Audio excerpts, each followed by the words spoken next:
Salut à tous, c'est Braga, bienvenue à ma première émission. Aujourd'hui, nous allons parler de la Champions League. J'ai un peu regardé ce qui s'est passé là pendant l'été avec les mercatos, les transferts, les rumeurs, les transferts qui vont arriver avant le 31 août. J'ai déjà mes trois favoris pour cette Ligue des Champions, cette nouvelle saison-là. Nous allons commencer par la première équipe qui est le Bayern de Munich. Donc le Bayern de Munich, vous savez autant que moi les gars, que ils sont toujours présents quoi. Mais sauf que là cette année, c'est la deuxième saison de Ancelotti. Je les avais effacés l'année dernière de mes pronostics parce que voilà, il n'y avait pas vraiment eu de renouvellement après Guardiola. On le reviendra sur Guardiola avec Manchester City un peu plus tard. Là, vu que c'est sa deuxième saison, j'ai vu un peu le recrutement du Bayern de Munich. Je pense sincèrement que là, cette saison, pour les sortir, ça va être très, très, très compliqué. Ils font partie de mon top 3 cette saison pour la Ligue des Champions. Euh, Aussi parce que c'est la deuxième saison de Ancelotti et que c'est la deuxième saison qu'il a faite dans tous ses clubs, il a été vraiment extraordinaire. C'est un peu le point commun aussi que je fais avec les deux autres favoris qui sont les deux Manchester, hein, tout simplement. D'un côté, il y a Manchester United avec Mourinho, de l'autre côté, Manchester City avec Guardiola et son recrutement de malade, quoi. Parce que le pire, c'est que ils ont recruté exactement là où il fallait. Manchester City, franchement, au recrutement qu'ils ont fait, qui correspond parfaitement au jeu que Guardiola veut imposer dans son équipe. Beaucoup d'ailiers, beaucoup de défenseurs, c'était vraiment le point faible l'année dernière de Manchester City. C'est pour ça aussi qu'ils se sont fait sortir par Monaco l'année dernière, parce qu'ils n'avaient pas de défense du tout, quoi. Alors, ils ont une défense qui est pas du tout fiable. Compagnie, c'est un gars qui est toujours blessé, ou soit il se prend un carton rouge. En attaque, ils avaient Agüero, certes il est fort, mais toutes les saisons, il est au moins blessé un mois ou 2 mois. Donc là, vraiment, la Manchester City, on peut vraiment compter sur eux. C'est aussi la deuxième saison de Guardiola. Comme je vous l'ai dit, Guardiola, Mourinho et Ancelotti, leur deuxième saison, c'est vraiment que du feu, quoi. Ils gagnent tout, que ce soit national ou coupe ou Champions League. Donc franchement, Manchester City, il faut vraiment les mettre cette saison. Il faut vraiment mettre ça dans leur petit papier et tout pour les côtés match, voilà. Et par contre, la troisième équipe, c'est bien entendu Manchester United avec Mourinho, qui est l'exemple même de la réussite pour la deuxième saison. L'année dernière, il n'était pas en Ligue des Champions. Ils ont quand même gagné l'Europa League avec une coupe. Ils ont perdu la Super Coupe d'Europe face au Grand Real, hein, le Grand Real qui est en ce moment intouchable en ce moment, avec ou sans Cristiano Ronaldo, parce que voilà, ils sont vraiment forts, ils sont vraiment au-dessus de tout le monde.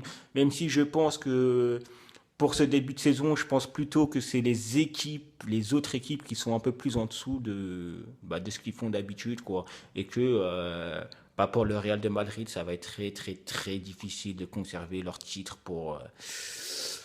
je pense vraiment pas qu'ils vont réussir, tout simplement parce que je pense qu'ils vont avoir un petit problème en défense parce qu'ils ont quand même perdu Pépé qui est resté 10 ans au club et remplacer un gars comme Pepe qui était la défense centrale parfaite avec Sergio Ramos, quoi. Ça va être très difficile, ils peuvent pas le remplacer par Varane. Bon, sur le papier, c'est vrai que c'est Varane maintenant qui est sur le terrain et que voilà, il est titulaire, mais vraiment par rapport à ça, je pense qu'ils vont avoir de très grandes difficultés, le Real, à conserver leur titre. Ils n'ont pas fait vraiment de grands renforcements. En contraire, ils essayent de dédresser. On a entendu Kovacic à partir, même si c'est pas encore fait.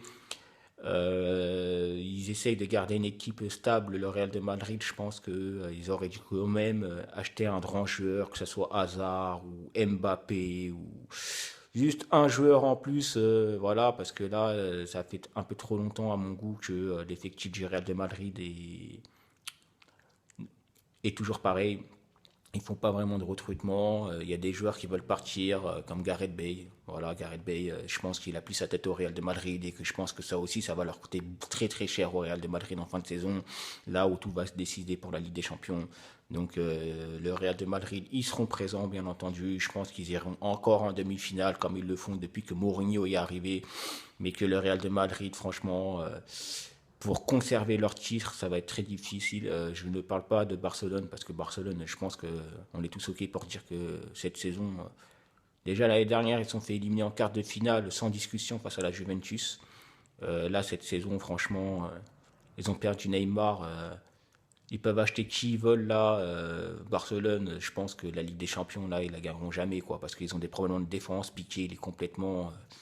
Voilà, il est plus là.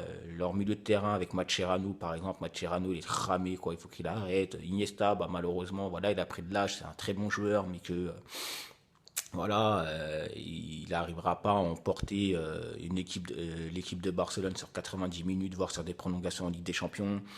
En attaque, bah, remplacer Neymar, bah, voilà, il est un peu irremplaçable. Ils peuvent le remplacer par qui ils veulent. Ce ne sera pas un petit de 18, 19 ou 20 ans comme Mbappé, par exemple, ou comme Coutinho, qui est à Liverpool. Ils ont raison d'acheter Coutinho. En tout cas, Coutinho, il a raison de partir de Liverpool parce que quand on regarde en Angleterre, tous les grands clubs, bah, surtout les deux Manchester, ils ont fait des recrutements de fous et que Liverpool, franchement, à côté, ils n'ont rien fait. Et que bah, Coutinho, bah, c'est si vous lui proposez une place de titulaire à Barcelone, bah, il va y aller en courant, ce qui est tout à fait normal, surtout avec une augmentation de salaire.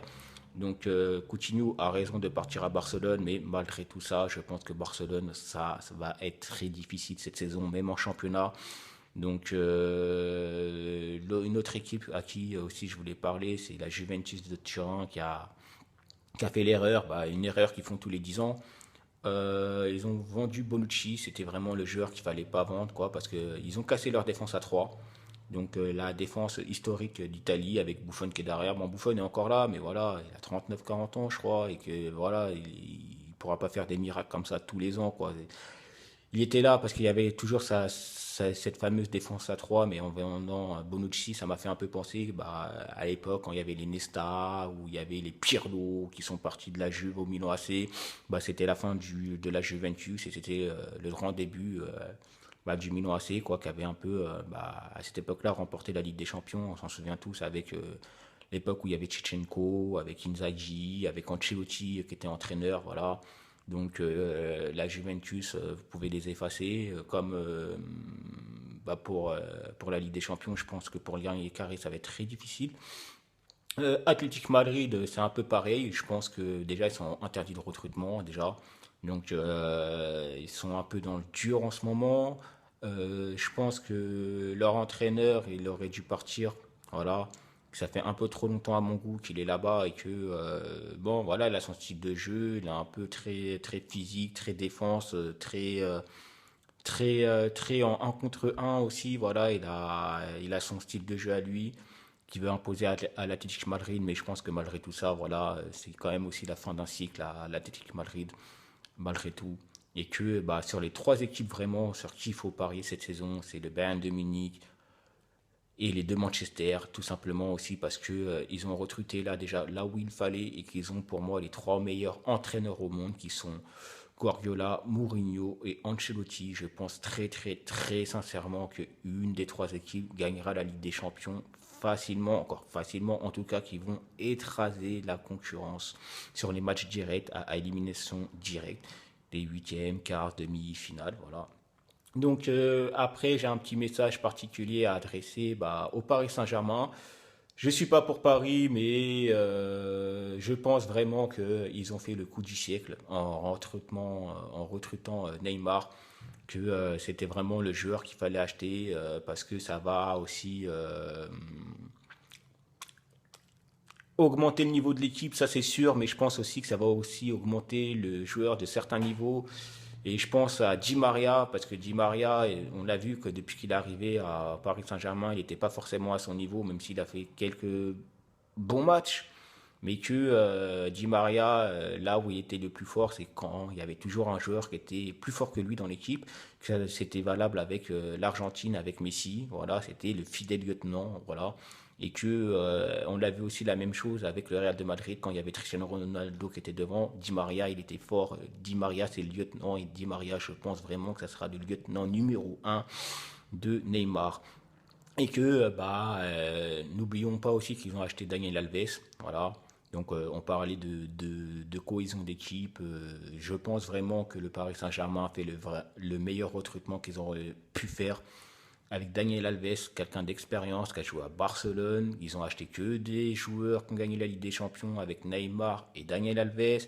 C'est une certaine communauté sud-américaine qui s'est installée au Paris Saint-Germain. Je pense que le seul défaut, malheureusement, pour le Paris Saint-Germain, c'est pas par rapport au gardien, mais j'ai quand même une petite réserve par rapport à l'entraîneur Emery, qui, à part gagner la Ligue des Champions, encore l'Europa League, en Ligue des Champions, il n'a pas vraiment fait grand-chose. Je pense que c'est des choses qui vont payer à un moment dans la saison le Paris Saint-Germain quand ils vont enchaîner les deux coupes, le championnat et la Ligue des Champions. Je pense malheureusement qu'ils n'ont pas un entraîneur assez il n'a pas assez de compétences pour moi, Emery, pour gérer ce type de club-là. Donc, je pense que c'est à cause d'un entraîneur en numéro un, voilà, que Paris, je pense qu'ils vont quand même passer un stade. Voilà. Donc, dans leur niveau de jeu, ça, je ne m'inquiète pas du tout pour ça. Ils peuvent très bien arriver en demi-finale, ça, je n'ai aucun doute aussi pour ça. Mais je pense vraiment pour gagner la Ligue des Champions, ça va être difficile pour Paris encore cette saison, malheureusement, même avec Neymar, même avec Daniel Alves. Il leur faudrait peut-être un milieu de terrain en plus pour jouer avec Verratti parce que Thiago Motta, voilà, ils l'ont pas vraiment remplacé, voilà, et que il y a des joueurs à Paris qu'il faut qu'ils voient un peu ailleurs, quoi. Et voilà, bon, tu dis, ça reste quand même aussi une grande perte, voilà. Donc après, comme je vous l'ai dit, mes trois grands favoris, c'est le Bayern de Munich, Manchester City, Manchester United. C'est les trois grandes équipes, croyez-moi, qui vont vraiment tout cartonner cette saison, que ce soit national et Europe. Donc n'oubliez pas que là c'est une émission spéciale Ligue des Champions. Donc je parle que d'Europe, que de Ligue des Champions, voilà. Et que ces trois clubs, ils ont les trois meilleurs entraîneurs au monde. C'est leur deuxième saison. Regardez un peu sur leur CV. Qu'est-ce qu'ils ont fait à leur deuxième saison dans les clubs précédents? Ils ont tout gagné à chaque fois. Donc franchement, je n'ai aucune inquiétude par rapport à eux. Et par contre, en quatrième équipe, je mets quand même Paris. Voilà, je pense que Paris est en dessous de ces trois équipes. Je pense que Paris est au-dessus de Barcelone et au-dessus de la Juventus à l'heure d'aujourd'hui. Voilà. Euh, je pense que ça va être équilibré avec le Real de Madrid. Voilà. Donc, je pense que il y a une équipe, un petit top 5 qui s'est formé avec Paris, Real, les deux Manchester et Bayern de Munich. Je pense que ça va être très, très, très serré entre ces cinq équipes en Ligue des Champions, mais j'en mets quand même trois au-dessus, qui est les deux Manchester et le Bayern de Munich. Donc, par rapport aussi beaucoup à leur recrutement qu'ils ont fait cette saison et aussi à leur entraîneur. Donc voilà, c'était une petite parenthèse sur la Ligue des Champions et sur mon pronostic. Ceci a été ma première émission, hein. Donc merci beaucoup de m'avoir suivi, d'avoir partagé mon point de vue. Si vous voulez laisser des commentaires, il n'y a pas de problème. Ce n'est que ma première émission qui va être lancée très régulièrement à partir de cette année scolaire. Voilà, donc là je voulais faire un petit focus sur la Ligue des Champions et du tirage au sort qui va être la semaine prochaine. Voilà. Et bonne saison à tous. Salut, c'était Braga.